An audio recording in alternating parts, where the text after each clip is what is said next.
This is the Almost Daily Zencast. Hello, and namaste. Thank you for tuning in to today's episode. I am your humble host, the incorrigible Mr. Zeppo. Let's get started.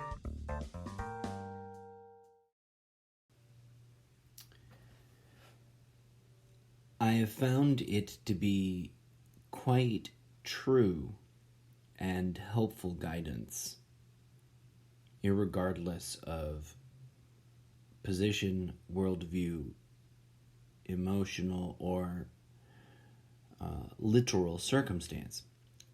If one takes a moment to just pause, to stop the world, as it were, to disengage as fully from everything as one can, and just sit with some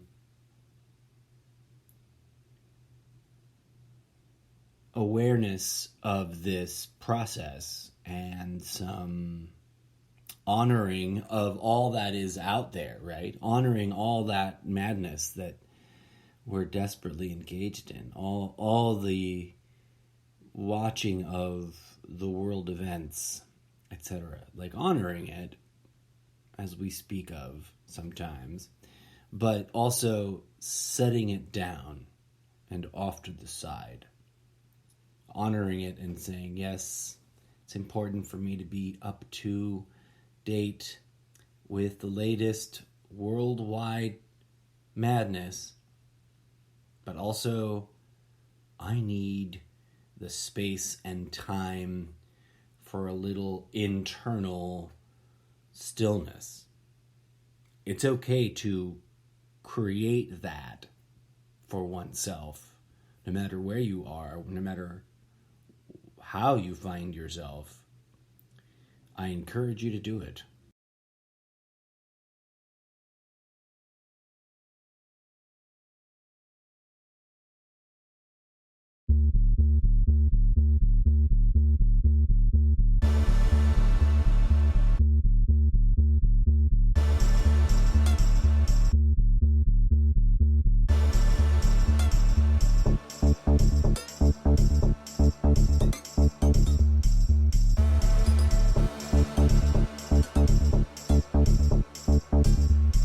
This setting down of all things, this honoring of that which is, but I cannot focus on, that is what meditation, that is precisely what meditation is all about.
Anxiety may require that you ask, why should I reserve such time for such a silly thing? Of course, the answer is just because. Just because I said so. I, the incorrigible Mr. Zeppo. No, of course, a kid. I never would ever leave you with that kind of self-indulgent line of reasoning, right? I'd never lead you up the trail of just because I told you to. Of course not. Fuck all what I say. Why should you or someone out protesting in the streets or someone suffering in a private moment that the rest of the world doesn't know anything about, or someone suffering in a very public way, why would anybody, in whatever variable of circumstance they find themselves in, ever need to want to make the effort to choose to, quote, look within? A fair question to ask, I suppose. One may flail about with various things and make noises about chakras and about alignment and about the greater good.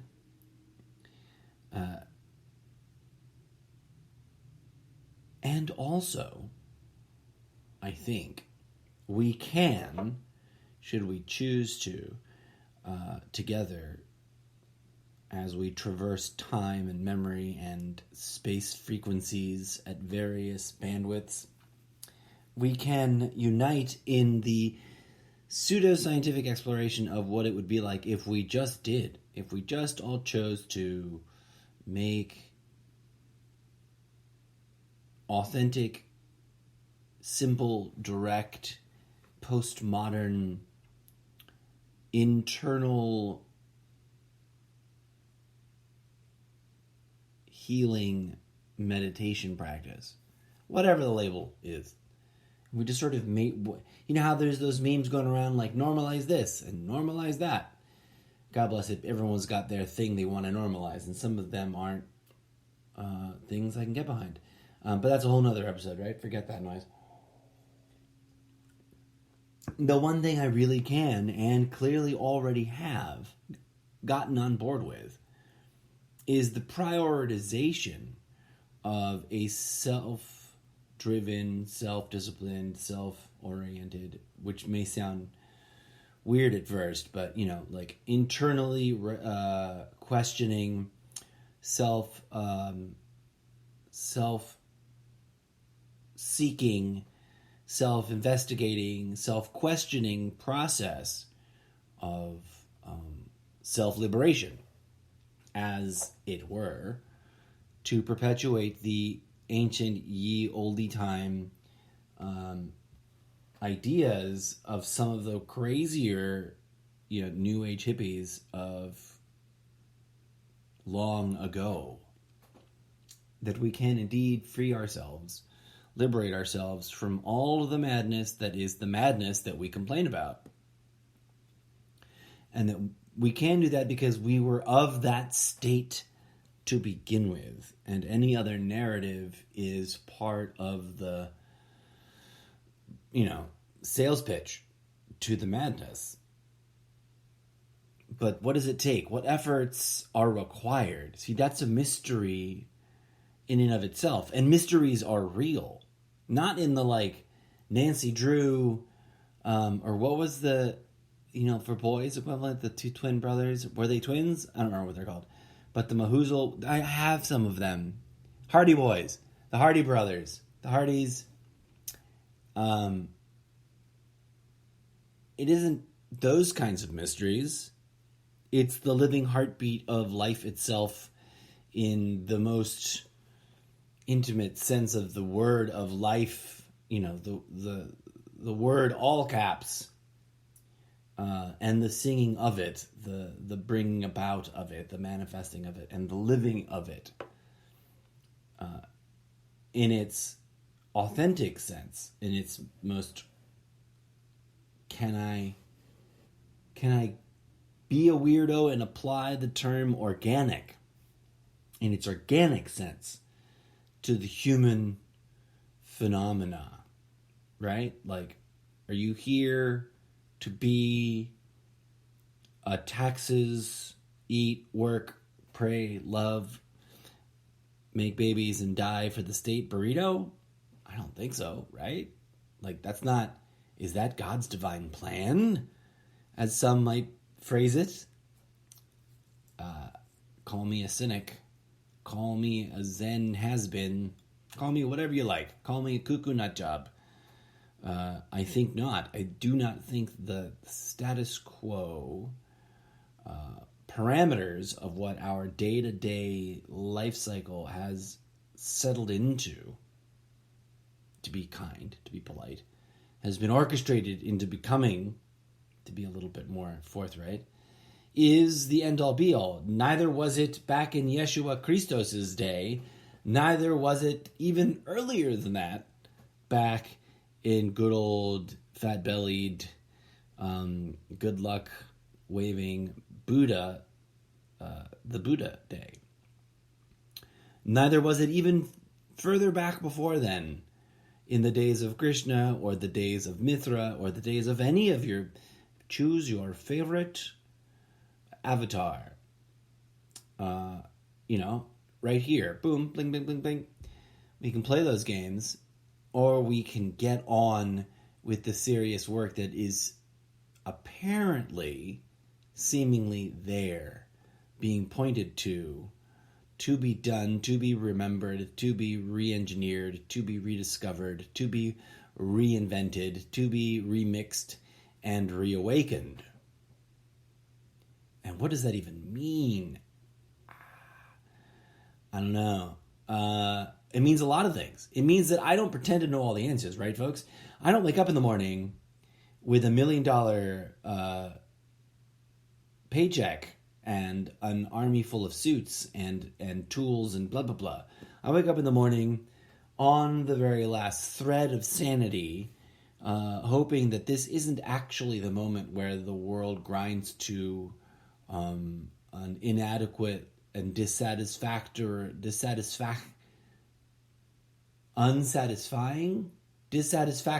like clumsy mess of a grind to a halt. That's what I'm trying to say. I don't wake up and vote for that. No.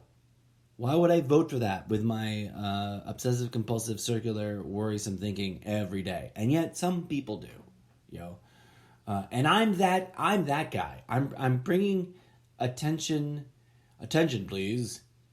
I'm bringing your attention to the fact that where your attention sits, what you freak out about, what you obsess about, what you think about over and over again, tends to become true. Also, there's some real things that are really true, no matter what you think, right? No matter what you obsessive-compulsively tell yourself in your head, sharks are real, and if you're in the water where there's sharks, one of them might try to eat you, because they're sharks, and they eat other things that are alive and in the waters where they are trying to feed.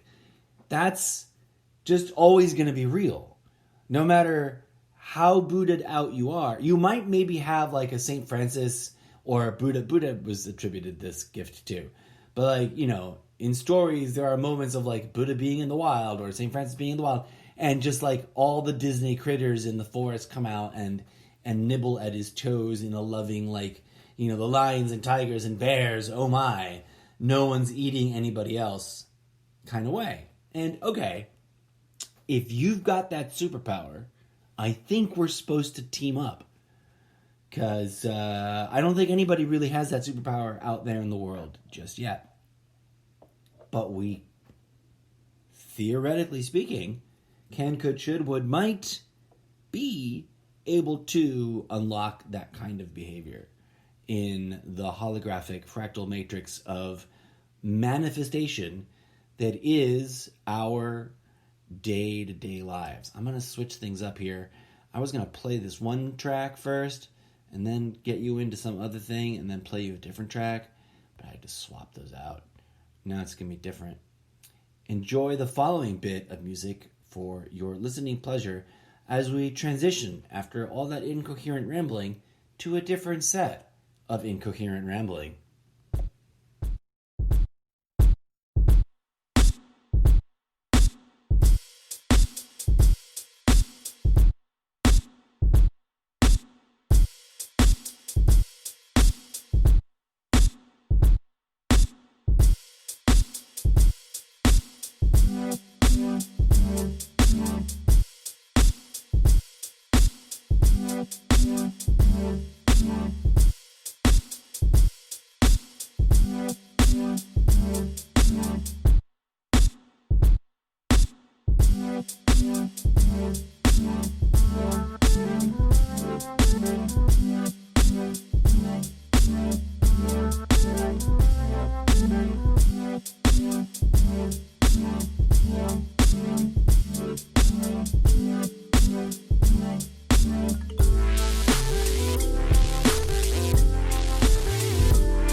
Namaste, motherfuckers.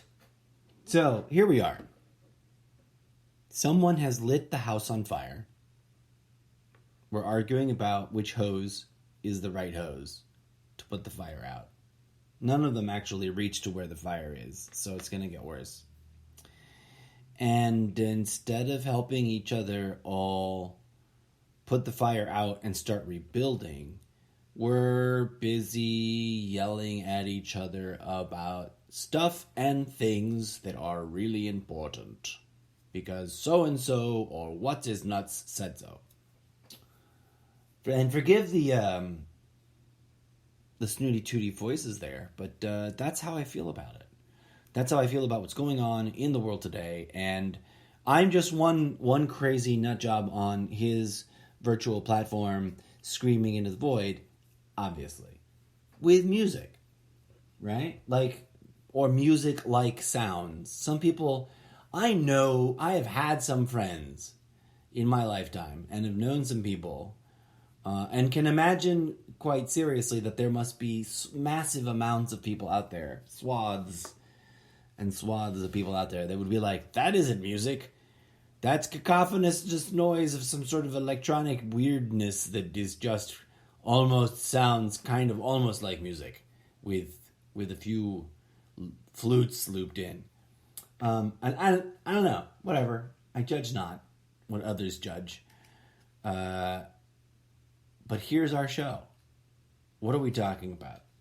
This is, of course, the almost daily Zencast. And I am your humble... It was just now 18:18 as I looked up to the clock, the count-up counter. It's 18 minutes and 18 seconds into the show. Actually, now it's on to like 30. On a delightful Monday in August of what has been an exhausting 2020. I feel absolutely horrible for everybody who's like in their formative years. The art these kids are going to make by like 2025, 2030. I just hope to still be alive and able to watch things on the video screens, such as it is possible today, when those who live through this particular phase of historic madness. Truly, I'm at a loss for words to how to pick apart what we're going through as a species, as a collection of people from different nations that are all stuck on the same rock.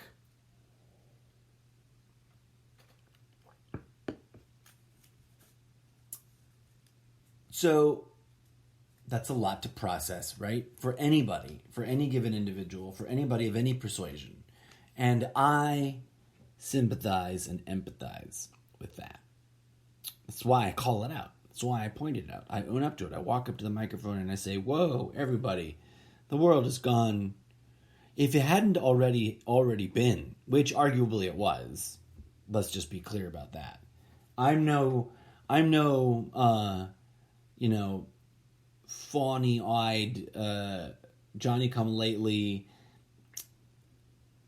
cosplaying Alice in Wonderland meets effing, what's her name? What is her name? The girl from the other one. In Alice in Wonderland, but then well, never mind. You know where I'm going with it. We're not in Kansas anymore, Toto. I'm well aware of the simple truth that unlike Dorothy, thank you, brain, unlike Dorothy, who was not quite sure what the hell was going on for quite some time as they were transitioning into this new world that she arrived at, I've been quite indeed fascinated by the world show of shenanigans and psyop and divide and conquer tactics and normalizing of cuckoo, because everybody's a little bit crazy now. Like, there isn't anybody who's not a little bit crazy, because everything's normalized a little bit crazy into it, I think. Dare I say? Is that rude? Have I lost you, my dear audience? I hope not. Has the addition of artificial new music annoyed you? I've been tinkering and experimenting with different ways, and I might revise and rearrange the entire show, by the way. I thought I'd share that with you. Although I think I say that once a week, maybe once a month, and then I've yet to actually lift a finger to really get that work started. But maybe now that we've turned the corner, and in my indulgent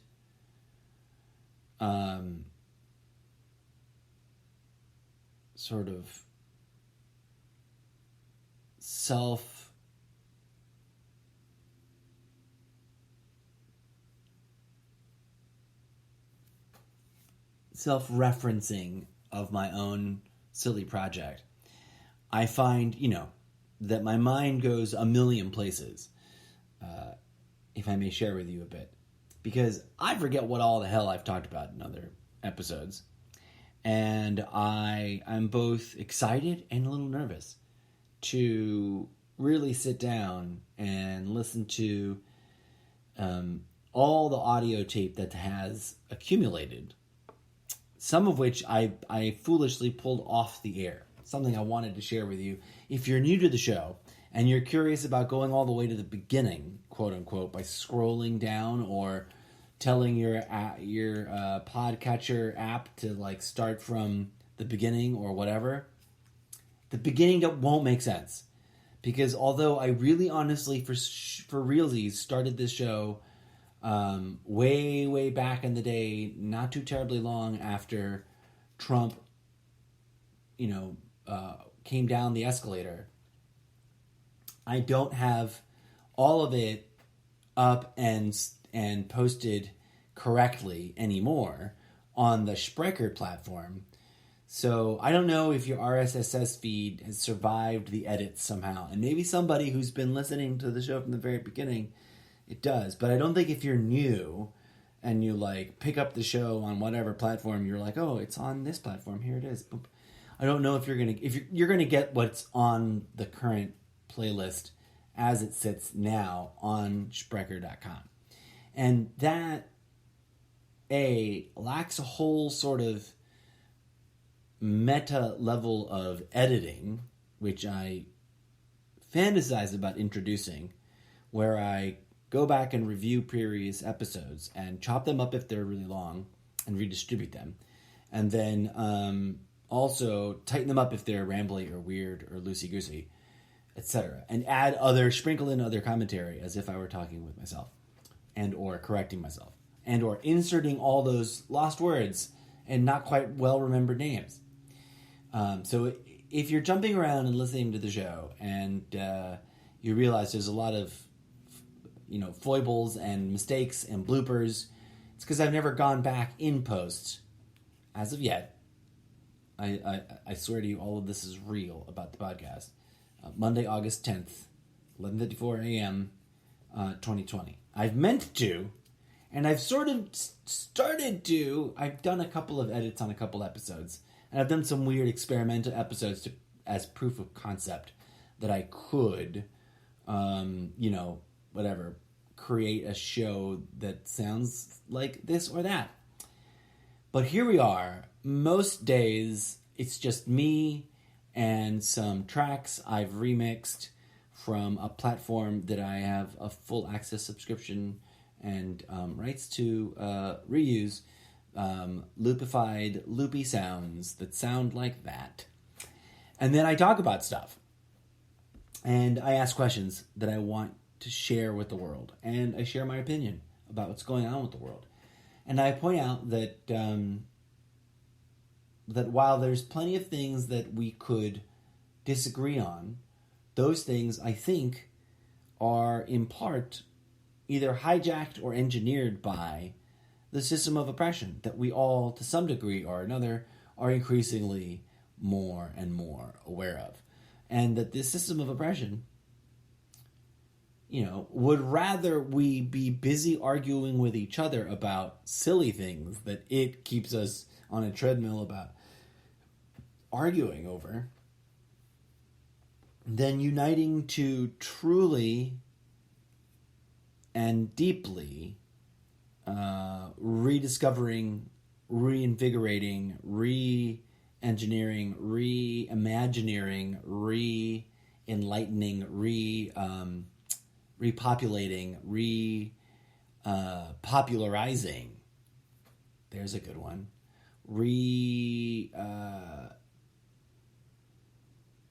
Rediscovering, re-embodying the ancient truths and or mystic mysteries that were once taught to us by ye olde ancient folks that had something to say. Right? Now, the mystery question on my mind, folks, is, have I already played to you this track? Oriental Techno 333, 420 at Midnight Magic, MASH, DJ Zed starting over, or have I not? Did I rearrange those and skip it? Or did I already play? I did already play. That's the very first thing I hit play on. Then I rearranged these two. I think I have them in order now, so I'm going to hit play on this one, which is, let me put on my crazy 50s DJ voice. Modern Pop 404, Simply Sweet by the imaginary DJ Zed. Starting over, Volume 1.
Imagine a world where, for the last 100 years, everybody had been doing yoga and meditating 3 times a day and growing most of their own food sustainably and having a spiritual relationship with that food. Just imagine that. Is that a utopian impossibility? I don't think so. And for a hot minute there, when everybody was a farmer and a homesteader, it kind of was, by default, part of what was going on. Now, that's also a brutal, backbreaking, often poverty-stricken way of life, because free market has always been free market, even from the, ye olde Wild Westy times. But as we face the ongoing momentum of popular uprising, because I do believe we are staring that in the face, no matter how you slice it. If you take a few big steps back away from your personal primary context, metaphorically speaking, intellectually speaking, observationally speaking, you take a big 3 fat steps back, you should start realizing or noticing that, there is, for all the different reasons that there is going on,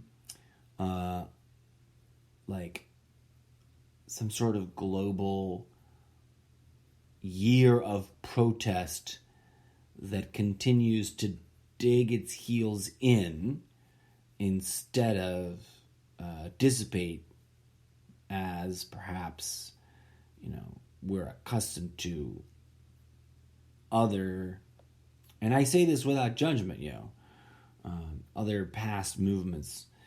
And also just sort of the whole thing is fomenting in different waves, different, not to overuse that word, thanks COVID-19, with your wave 1, wave 2 obsession.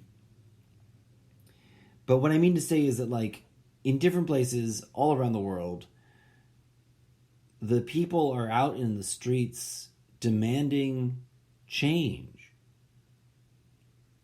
in one huge way or another, and or demanding change on their social media, and or demanding change in their face-to-face conversations with each other about the ideas that we often disagree on. Is this not, you don't need me to report the news to you. By the way, I've never, for anyone tuning in that might be new, I do not pretend to be a newscaster. I am a wholly, what's the word? Sort of autodidactically self-informed person. I don't pretend to be a journalist. And I don't pretend to have done research that I haven't done. Right? So my opinion is what it is based on what it's based on. Take it or leave it. But before you make that judgment, join me for a hot minute, right? It's the way I frame the whole show. Join me for a hot minute in taking that moment. Taking that couple of steps back. And looking out at the world however you see it for yourself, dear friends, and possibly well-informed or not fellow citizens of the world. But try to include the biggest perspective you can, and not some limiting preconceived notion that you've picked up recently. Try to look at it from the broadest scope of meeting reality on reality's terms, as well as the demands of these people against those, or this political group versus that political group, or this request for restructuring, or that request for reform, or just zoom back.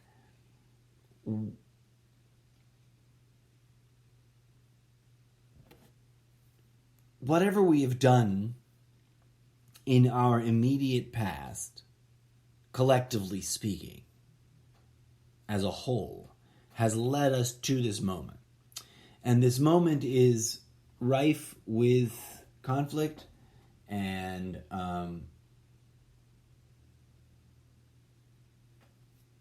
challenging circumstances, and, well, the list goes on. Just the moment is rippling with energy. And whether we realize that needs to be recognized or not, it's happening, right? Like, history is being channeled, shaped, formed, made manifest. And as we collectively move forward through time, we must, I think, answer the call to try to balance all of these things that are out of whack and out of balance, and it would seem, and I humbly propose to everyone out there, considering all the options, as it were, that we should take a moment to rally around this particular kind of option, because it would seem that it might deliver a lot of benefit. Could be wrong, but as Donald Trump has said, what do you got to lose? What do you got to lose to invest in the healing, the literal healing magic of ye olde ancient times, vis-a-vis a scientific lens, right? Like, is that insane, or is that like tap your head, crazy, wicked, crazy like a fox, super smart? I don't know, but I'll tell you what. In the not too distant future, I saw the meme that captures this perfectly already, and I have responded to it on Instagram, an account that I believe I am indeed following, if I'm not mistaken. And this account is, I'm looking at the screen grab, right? But this account name is Inner27Ofra, O-F-R-A. Don't know what it means, haven't looked into it. Don't know what that person means by saying that. But they posted a meme that struck me because at first I couldn't quite read the words, but I recognized the faces being used as like the base image for the meme. And it is the two hilarious, comedically gifted gentlemen from Flight of the Conchords. If you've never heard of these two stand-up musicians, YouTube them and listen to their robot song. Because indeed, one day the robots will sing this song in glorious victory. You should know it before that day comes. But I digress. So I forget what episode of their sitcom stand-up sketch show this might be from, or how much of the words they're borrowing. But it's the two of them sitting around, and one of them is captioned as saying, quote, "I'm all for ending this oppressive system, but only if we do it without violence." And then, cut, over the shoulder, cut to the other person, the other actor's face. So, ... by magic. And of course, that just tickles me pink. Because some people would post this and mean it as like a dismissal, right? And as a, I'm laughing at your face. And some people might post this and mean it like for realsies. Like, oh, now here is the calling, to bring and invoke true, genuine, authentic, organic, human, what I call human mind magic. And what is magic? If we take it seriously, in all seriousness, magic is simply a word that could be used to point to either total fantasy or a kind of technology that's so advanced that we find it awe-inspiring. But my response, which pleasantly right then and that second after I posted it, was like the response that sort of abutted the bottom of the image for whatever reason. Sometimes it doesn't happen like that. You post the thing and someone else's response is already there. But so I screen grabbed that because I like the two together. There are 7 other comments. And I don't know how it works on Instagram, but here it is. My response in response to that, which I do believe got a like from the original account, or the account that posted it. I don't know if that's the originator or progenitor of this particular meme. I don't know if they made this meme. They might have. But my response was, the transformative healing magic that is our neglected birthright, yes. I should have exclamated point to that, but I did not put an exclamation point. And then I continued, and I wish, and this is one of those, like, floating it out there, should Instagram algorithms be magically listening to my podcast, which I doubt that they are, but should they be, dear Instagram, let me edit my comments after I've made them, because sometimes autocorrect and spell check conspire to make me look like an idiot, most especially on Instagram. Let me click on my own post I just posted, comment on someone else's thing, and edit it. That'd be great. Thank you. Oh, also, if you're listening to Instagram, bring back the X Pro 360 frame. Is it X Pro 360 or X Pro 3 or X Pro 2? Whatever. Bring back the TV box frame. Like, I missed that shit. Legit, dude. For reals. What's up with that? Why did you screw me over?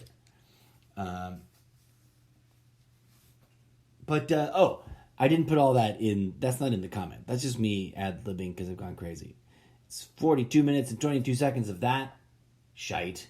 Me rambling. Welcome to the show. Here we go. I'll wrap it up with this. As I continued to ramble or say to this person who had posted this awesome Flight of the Conchords based meme, I continued to say, violence is its own form of magic that is, all caps, why we have no more all caps, right? That is why we have 5,000 years of violence, and we find ourselves here. So, yeah, duh. Why aren't we? Why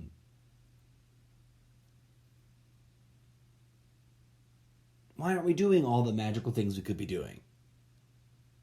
Some people claim that they are, and that's great. But I'd love to see some science worked in on that. And I know science is evil. Right now, what is trending on the anti-science front is the meme or posting of the statement that you can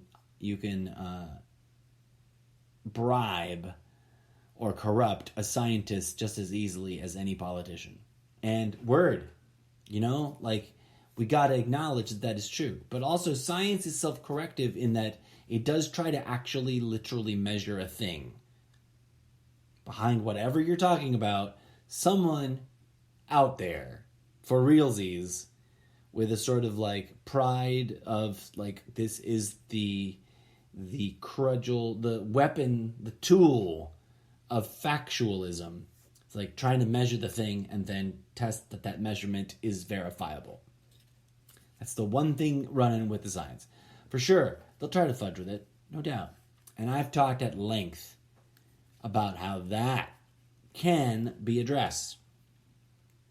Imagine if the entire species were on the mend, recovering from this massive hangover of an ego trap that we've been on, and doing all the things, politics, policing, science, policing, all the things, legislating and enforcement and building the stuff and selling us the stuff. Imagine if all the things were done from a position of everybody on the species, in the species, participating as a member of the human species, has also engaged in spiritual healing and sees everyone else as a brother and a sister and a fellow envelope for the divine. Because that's where we get to the nitty-gritty of it, right, folks? Why meditation? Why self-healing as the solution to all of our ills? Because imagine if we achieved it. Imagine if we did whatever Yeshua is talking about in, is it Matthew 3:16? I don't know. Every time I reference it, it takes me forever because I forget what the hell the number is. But I've made the meme. It's out there. When the eye is singular, when the third eye is open, this corporeal body becomes a body made up of light. And if that's something that we're supposed to be working on, well, by golly, we haven't been, have we? We've been neglecting the living shitballs out of it for a really long time. And yeah, that's my story. and I'm sticking to it. And I think that, we support each other through the gradual process of processing pain, the grief, and the outrage, and then turning inwards towards healing and an abdication of all the reasons for vengeance and revenge and violence and profiteering on organized murder for profit, right? We work on that. We double down on that. Make that a science of heal thyself. Sounds crazy, right? But that's where I put my vote. That's where I put my vote, and I want to build an ever-increasingly sophisticated and elegant way of saying all that, and share it, and create a momentum, a movement of people going, hey, that does sound better than butchering each other all over again in some crazy new Star Wars epic level of blowing each other up. Call me crazy, but I think there's something to it. Why not rigorously investigate it? That's my question that I'll leave with you to ponder. Until next time, friends, I have been your favorite fictional, cybernetic, literary figure and public discourse opinion talk show podcast host, the incorrigible Mr. Zeppo. And that is what I've got to say about that. As always, thank you kindly for listening. This has been the Almost Daily Zencast with your humble host, the incorrigible Mr. Zeppo. Until next time, may peace, love, and grooviness blossom in your heart.